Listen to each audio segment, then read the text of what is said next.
Hello beautiful person of the internet, welcome to JOJO Stands but Explains Really Badly, part 1. So what is this video even about?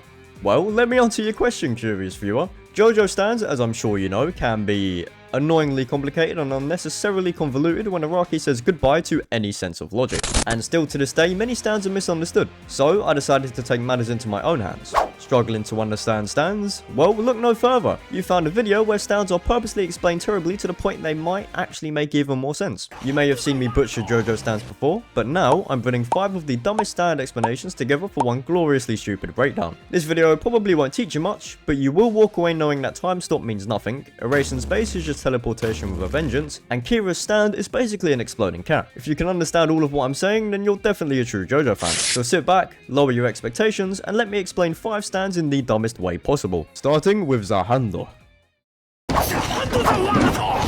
The stand, the hand, but explained really bad. Although it still makes some sense when you think about it hard enough. Warning, may accidentally delete the universe. Wait, well, no. Oh, for God's sakes, not again. There's literally nothing. Okay, let's get it. Say hello to the Hand, a member of the angry punchy space virus humanoids that like to talk with blunt force trauma. Well, most of them anyway. This one, however, likes to talk by deleting existence. It's a stand owned by Okuyasu Nijimura, and it is absolutely terrifying. If he had more than one brain cell.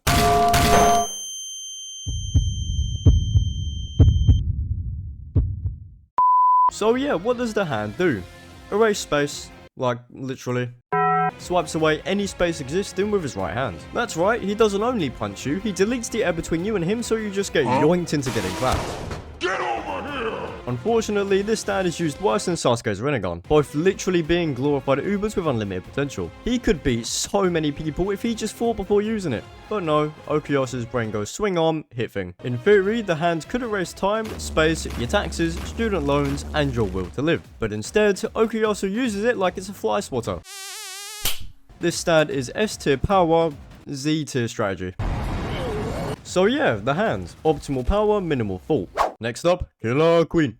Killer Queen, except it's terribly explained. Like, really badly, but it still makes some sense. Warning, may explode during viewing. Oh, wait, what? Okay, let's get it. This right here is Killer Queen, another addition to the forever angry punchy ghost spirits from JoJo's Bizarre Adventure. Except to this one, it takes the idea of terrorist bomb threats to the next level, and makes those threats literal. I've been roaming around, always looking down at all I see. So, what does Killer Queen do? Well, a lot of things involving bombs. Ah, what a dangerous stand. I hope it's given to a mentally stable, lawfully good member of society, and not a serial killer with mental disorders and an insatiable fetish for hands. Wait a minute, what do you guys mean it's given to the serial killer? Okay, Killer Queen has a few different types of boom booms. Boom boom number 1 allows anything Killer Queen touches to be turned into a bomb. Literally anything. A coin, bomb. A doorknob, bomb. A living person, bomb. Goodbye, your trial of life has ended prematurely. He also puts this weird cat-flower hybrid stand into Killer Queen which shoots bubbles of air at things and Kira turns those into bombs. Don't ask, it's as crazy as it sounds, although he needs to activate the bombs by pressing down as shown. Second bomb, sheer heart attack. Despite it having the name of my granddad's last medical diagnosis, it doesn't have anything to do with the heart. Unless you consider being jumped by an indestructible murder tank reason enough to have you sent to the emergency room, which... yeah, actually, yeah, you'd be right. This little gremlin of pain has a permanent harden for heat. If Kira decides to deploy it from Killer Queen's left hand, it chases the nearest and most prominent heat source like a gambling addict chasing 777s on the slots. And it's basically indestructible, and it will blow up continuously until it finds a person to send to the pearly white gates of heaven. But guess what? Kira still wasn't toxic enough, so Araki gave him bites to dust. AKA, what if every time someone figured out my identity, they died, and the timeline got reset? It's like he downloaded a virus protection system for his identity. Whenever it's revealed, it gets undone. Time gets blown to an earlier point, essentially. And it has some weird, complicated rules, like he can't actually use Killer Queen anymore, and it hides in people, and it can only be used on non-stan users, but he doesn't remember the previous timelines and stuff like that. And yeah, that's basically Killer Queen. Well, at least part 4 Killer Queen anyway. Next, the world. The world bit is explained really badly, like genuinely trashy, but it still kind of makes sense. Alright, well, let's give it a go. The world is the stand of Dio, all caps because it's part 3. The generational hater and dog beater extraordinaire. So, this stand is basically a cheat code for punching things and people. It's a sizable mass of human-shaped butter that would make you feel like you're on a really bad drug trip to see this flamboyant vampire and his cosmic space pet violently fisting you at speeds that exceed light itself. But I mean, what can it do, you know? Well, glad you asked. The world's signature ability is to yell like it's an Alexa command, which basically just makes time give up. Yeah, he can stop time for like 9 or so seconds, which in JOJO logic feels like 3 business days with this 100-year-old British vampire giving you TED Talks about why he's better than you. This man will float in midair, pose like a Greek statue, and still have time to monologue about how your entire bloodline is irrelevant. Can Dio stop time because he's strong? No, it's just his ability. As if this immortal vampire needed any more reason to be an egotistical wet wipe. So yeah, I mean that's basically the world. Next up, Gold Experience Requiem. Gold Experience Requiem, but it explains really badly. Like, absolutely terribly, but it still kinda makes sense. Alright, let's give this a shot. Gold Experience Requiem is the evolved stand of Giorno Jotaro, the son of the eccentric vampire Dio, and kinda Jonathan? Don't ask. So yeah, it can go punchy punchy, create life and all that stuff, but that's not interesting. What it is revert to zero, G.E.R's main ability. This is a stand that took one look at reality and said, nah, I'm good. So what does G.E.R actually do? Simple. Ish. It turns the word no physical. It says no to everything against it. Wanna punch Giorno?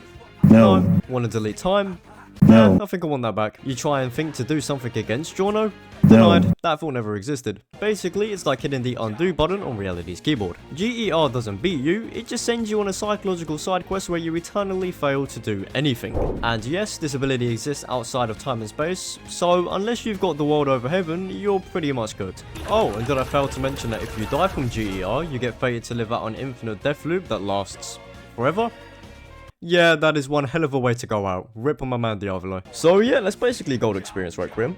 And last but not least, King Crimson. King Crimson, but it's explained really badly. Like, awfully. Just bad. But it still kinda makes sense. Alright, let's get it. This is King Crimson, the stand of Diavolo. And the stand that couldn't give a flying rat's tail if you understand it or not. Because who needs to understand anything when you've just been impaled?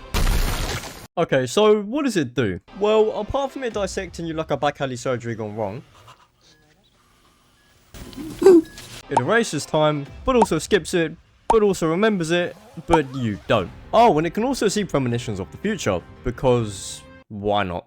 You're already a schizophrenic pink-haired stripper with his punchy space virus, so why not add future visions? And if it wants to say, no, I don't like this future, then goodbye time and goodbye your last line of defense. Okay, here's the deal. So, King Crimson deletes 10 or less seconds of time, then acts like that period never existed. And he's the only one who knows what happened. It's like he skips 10 seconds of a YouTube video, but only for you. He still sees everything in those 10 seconds. He can move around like normal, you just blink and boom, there goes the lungs you no longer need. Imagine you're just walking like normal, and then the next moment you're on the floor bleeding out, and Diavolo's like, it just works. So yeah, King Crimson. It deletes time, knows what's going to happen, and skips to the part where you're already losing.